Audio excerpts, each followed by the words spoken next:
এবারে এখানে পাতাটা নেব, পাতা থেকে ডাঁটাটা আমি আলাদা করে দেব। কড়াটা আমি গরম করে নিয়েছি, আর এখানে দেখুন আমি কয়েক টুকরো রসুন দিয়েছি আর কয়েক টুকরো পেঁয়াজ দিয়েছি।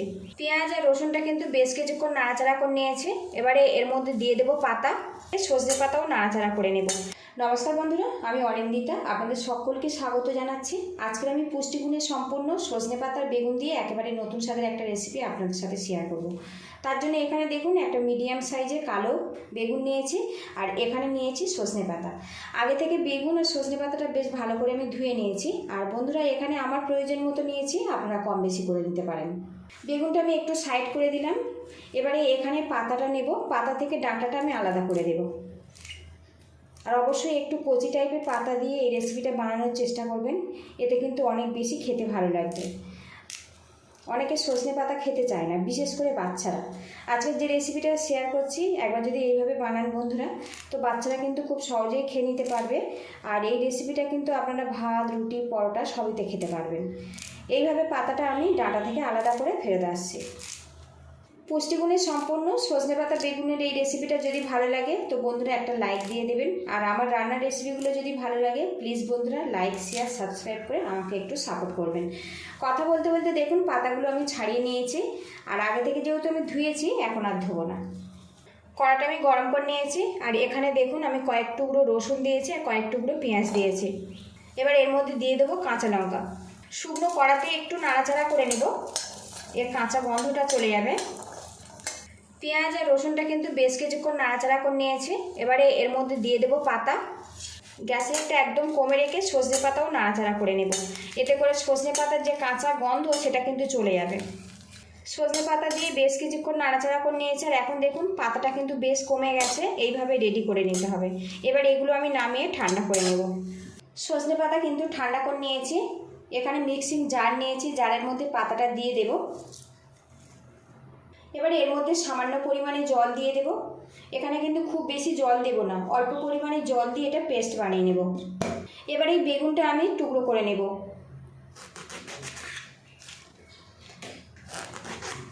আর বন্ধুরা, এখানে দেখুন আমি এইরকম থিকনেসে টুকরো করে নিচ্ছি। খুব বেশি কিন্তু মোটাও করবো না, আবার খুব বেশি পাতলাও নয়।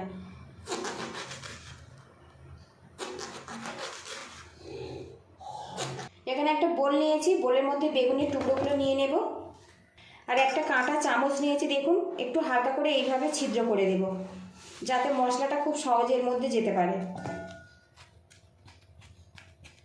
তবে বন্ধুরা একটু পাতলা করে বেগুনগুলো কাটবেন, তাহলে খুব সহজে কিন্তু এটা রান্না হয়ে যাবে। স্বাদ মতো লবণ দিয়ে দেব, দিয়ে দেবো কয়েক দানা চিনি, দিয়ে দেবো পরিমাণ মতো হলুদের গুঁড়ো। নুন, হলুদ আর চিনিটা একসঙ্গে বেশ করে মাখিয়ে নেব।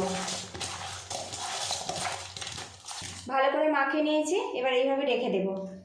গ্যাসে একটা তাওয়া দিয়েছি, এর মধ্যে সরিষার তেল দিয়ে দেব।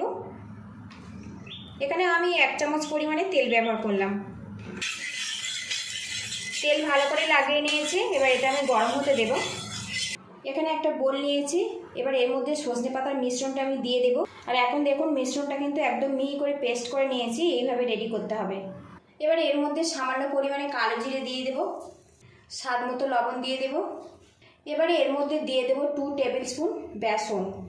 এখানে কিন্তু খুব বেশি বেসন দেওয়া যাবে না, বেসনের পরিমাণটা কিন্তু কম রাখতে হবে। এবার এটা ভালো করে মিশিয়ে নেব, নিয়ে একটা ঘন করে ব্যাটার বানিয়ে নেব। সজনে পাতার মিশ্রণ আমার রেডি হয়ে গেছে। আর এখন দেখুন ঘনত্ব এইভাবে কিন্তু রেডি করে নিতে হবে, খুব বেশি পাতলা হলে কিন্তু হবে না, এইরকম ঘনত্বে রেডি করতে হবে। এবারে এখান থেকে একটা বেগুন নিয়ে সজনে পাতার মিশ্রণের মধ্যে বেশ করে কোট করে নেব। তো দেখুন একটা কিন্তু আমার রেডি হয়ে গেছে। এদিকে তেলটা কিন্তু গরম করে নিয়েছে, এবারে এর মধ্যে বেগুনগুলো আমি দিয়ে দেব। আর গ্যাসেরটা কিন্তু এই সময় একদম কমে রাখতে হবে। আবারও একটা বেগুন দিয়ে দেব, আবারও একটা বেগুন দিয়ে দেব। এখানে আমি 3 পিস বেগুন দিয়ে ফ্রাই করে নিচ্ছি। কিছুক্ষণ ফ্রাই করে নিয়েছি, এবার বেগুনগুলো আমি উল্টে দেব।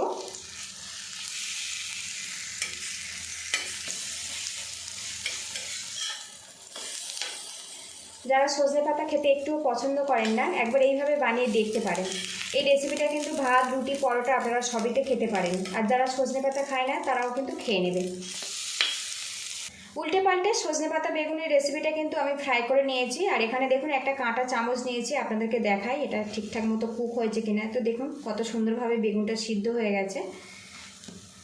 এবারে এগুলো আমি তুলে নেব। আর বন্ধুরা এখন কিছুটা আমি তেল ছাড়া আপনাদেরকে ভেজে দেখাবো। এইভাবে আমি সবগুলো দিয়ে দেব। একটা পাত্র দিয়ে ঢেকে রাখবো, এতে বেগুনটা খুব ঝটপট নরম হয়ে যাবে। ঢাকনাটা খুলে নেব। বেগুন ভাজা আমরা কিন্তু কম বেশি সবাই খেতে খুব পছন্দ করি। এইভাবে সজনে পাতা দিয়ে ভাজলে কিন্তু এটা অনেক বেশি হেলদি আর টেস্টিভাবে তৈরি হয়। এর মধ্যে আমি রসুন পেঁয়াজ ব্যবহার করেছি, তার জন্য এই ভাজা থেকে কিন্তু খুব সুন্দর একটা গন্ধ বেরিয়ে আসছে।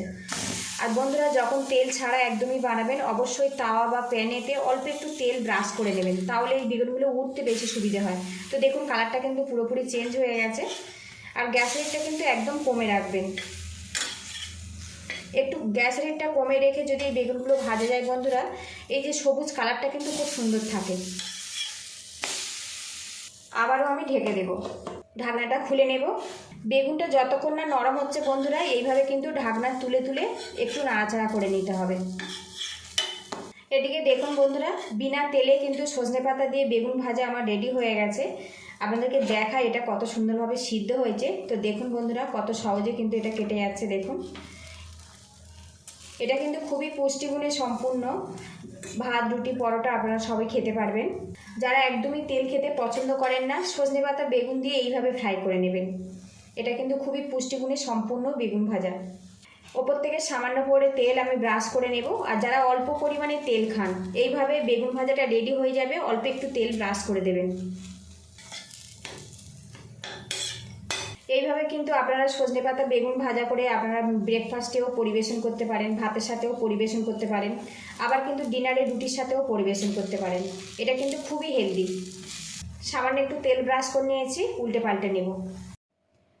বিনা তেলে সজনে পাতা বেগুনের রেসিপিগুলো পুরোপুরি কমপ্লিট করে নিয়েছি। আর আজকের রেসিপিটা যদি ভালো লাগে এইভাবে ট্রাই করতে পারেন। আর কেমন হয়েছে অবশ্যই কমেন্ট বক্সে জানাবেন। পুরো ভিডিওটি সঙ্গে থাকার জন্য অসংখ্য ধন্যবাদ। ভালো থাকবেন, সুস্থ থাকবেন। দেখা হবে নেক্সট ভিডিওতে। বেগুন ভাজা তো আমাদের প্রায় প্রতিটা বাড়িতে প্রতিদিনই হয়ে থাকে। একবার এইভাবে সজনে পাতা দিয়ে বানিয়ে দেখতে পারেন। এর মধ্যে আমি রসুন পেঁয়াজ ব্যবহার করেছি, তার জন্য কিন্তু খুব সুন্দর একটা গন্ধ বেরিয়ে আসছে।